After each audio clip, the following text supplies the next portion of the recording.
नमस्कार। असम आदित्य से मैं काजल आप सभी का स्वागत करती हूं। आइए देखते हैं आज की पहली खबर।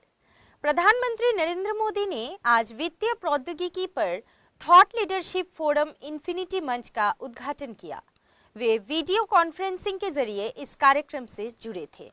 इस कार्यक्रम का आयोजन अंतर्राष्ट्रीय वित्तीय सेवा केंद्र प्राधिकरण द्वारा भारत सरकार के तत्वावधान में गिफ्ट सिटी और ब्लूमबर्ग के सहयोग से किया गया था।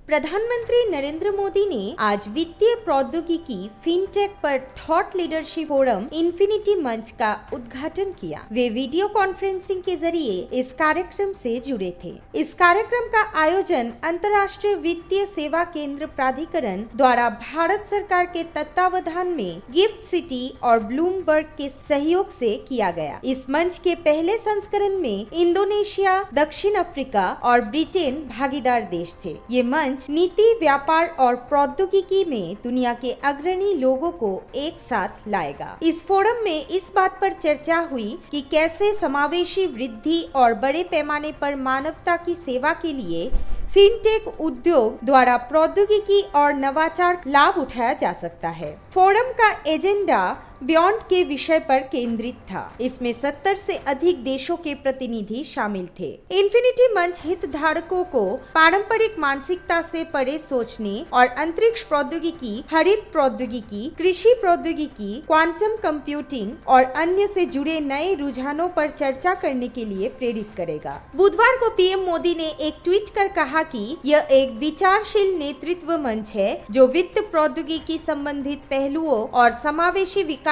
के लिए इसके इस्तेमाल पर केंद्रित है। पीएम मोदी ने युवाओं, विशेष रूप से स्टार्टअप, प्रौद्योगिकी एवं नवाचार की दुनिया से जुड़े युवा लोगों से इन्फिनिटी मंच के बारे में अधिक जानने और कार्यक्रम में हिस्सा लेने की अपील की है। News desk report, Assam Aditya. अब बढ़ते हैं अगली खबर की ओर। डिब्रूगढ़ के लेजाई में आज एक भीषण हादसा संघटित हुआ। कार समेत एक व्यक्ति सैसा नदी में गिरने से उस व्यक्ति की मौके पर ही मौत हो गई। डिब्रूगढ़ के लेजाई में हुआ एक भीषण हादसा। कार समेत एक व्यक्ति सैसा नदी में गिर गए, जिसके चलते कोरोनी रंजन बोड़ा नामक व्यक्ति की मौके पर ही मौत हो गई। यह दर्दनाक घटना डिब्रूगढ़ के लेजाई बरदोईबा में संघटित हुई है। ये घटना उस समय घटी जब वो व्यक्ति कार लेकर अपने घर से निकला था। मृत व्यक्ति सीआरपीएफ में कार्यरत थे। वे छुट्टी में अपने घर आए थे। News desk report, Assam Aditya. Bharat में कोरोना वायरस के नए वेरिएंट ओमिक्रॉन के 2 मामले कर्नाटक में सामने आए हैं और नए स्ट्रेन को लेकर चिंताएं लगातार बढ़ती जा रही है। इस बीच दक्षिण अफ्रीका से एक सप्ताह पहले राजस्थान के जयपुर लौटे एक परिवार के 4 लोग कोरोना वायरस पॉजिटिव पाए गए हैं।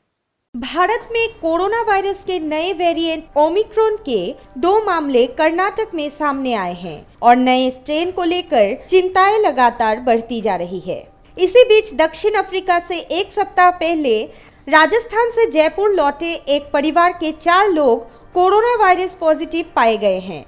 बताया जा रहा है कि ये परिवार 25 नवंबर को दक्षिण अफ्रीका से लौटा था। संक्रमित परिवार को जयपुर के RUHS अस्पताल में भर्ती कराया गया है। कोरोना वायरस से संक्रमित पाए गए सभी 4 लोगों में अभी तक कोविड-19 के नए वेरिएंट ओमिक्रॉन की पुष्टि नहीं हुई है और उनके सैंपल को जीनोम सीक्वेंसिंग के लिए भेजा गया है। जीनोम सीक्वेंसिंग के बाद ही ये तय किया जाएगा कि इनमें ओमिक्रॉन वेरिएंट है या नहीं। परिवार में सदस्यों की बात करें तो माता पिता और उनकी 8 साल व 15 साल की 2 बेटियां संक्रमित बताई जा रही है। दक्षिण अफ्रीका से जयपुर लौटे परिवार के संपर्क में आए 12 लोगों को भी कोरोना टेस्ट कराया गया है, जिनमें से 5 लोग कोरोना वायरस पॉजिटिव पाए गए हैं। कोरोना वायरस से संक्रमित पाए गए 9 लोगों में से सभी वयस्कों को कोरोना वैक्सीन लग चुकी है। किसी के अंदर कोरोना के कोई लक्षण नहीं दिख रहे हैं और सभी सामान्य हैं। केंद्रीय स्वास्थ्य एवं परिवार कल्याण मंत्रालय के आंकड़ों के अनुसार देश में पिछले 24 घंटे में कोरोना वायरस के 9,216 नए मामले सामने आए हैं, जबकि इस दौरान 391 लोगों की मौत हुई है। देश भर में अब तक कोविड-19 से 3,40,45,666 लोग ठीक हो चुके हैं।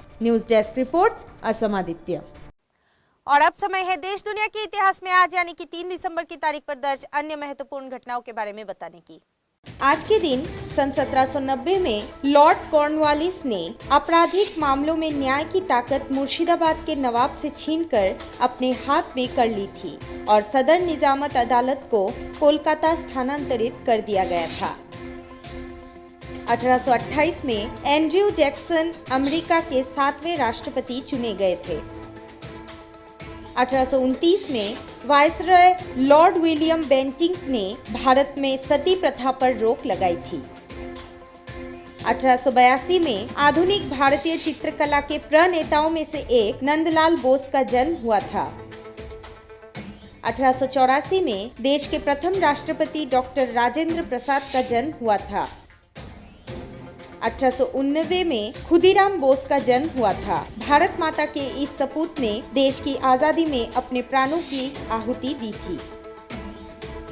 1937 में भारतीय भाषाविद विनोद बिहारी वर्मा का जन्म हुआ था। 1959 में साइप्रस में आपातकाल समाप्त हुआ था। 1971 में भारत और पाकिस्तान में युद्ध छिड़ा और राष्ट्रपति ने देश में आपातकाल की घोषणा की। युद्ध की परिणति बांग्लादेश के उदय में हुई। 1979 में हॉकी के जादूगर ध्यानचंद का निधन हुआ था और इसी साल ईरान ने इस्लामी संविधान अपनाया था। 1982 में भारतीय महिला क्रिकेटर मिताली राज का जन्म हुआ था। 1984 में भोपाल में यूनियन कार्बाइड के कीटनाशक संयंत्र से जहरीली गैस के रिसाव से हजारों लोगों की मौत और उससे कई गुना ज्यादा लोग बीमार हुए थे। इसे दुनिया की सबसे भीषण औद्योगिक त्रासदी में गिना जाता है। और आज ही के दिन सन 2011 में बॉलीवुड अभिनेता देवानंद का निधन हुआ था। आज के लिए बस इतना ही। देखते रहिए असम आदित्य। नमस्कार।